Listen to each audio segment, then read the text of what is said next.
জানাই আন্তরিক শুভেচ্ছা ও অভিনন্দন।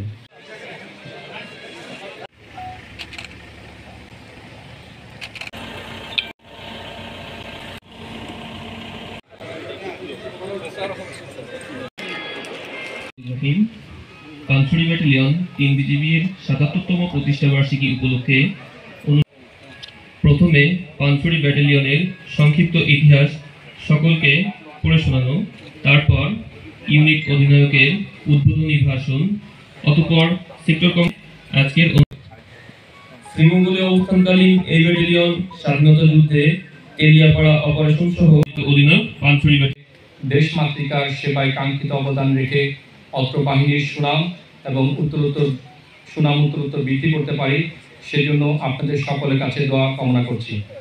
মহান আল্লাহ তাআলা আমাদের সকলের সহায় হন, আমিন। পরবর্তীতে এই পার্বত্য এলাকায় আসার পরে পানছড়ি বা লোগান জোন হিসাবে তারা অত্যন্ত কৃতিত্বের সাথে তাদের দায়িত্ব পালন করে যাচ্ছে। এখানে সীমান্ত রক্ষার পাশাপাশি আমাদের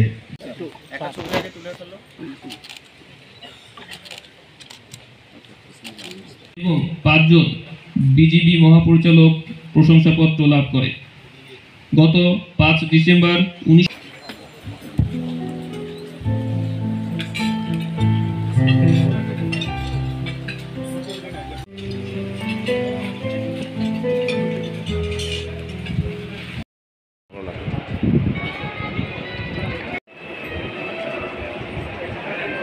বিজয়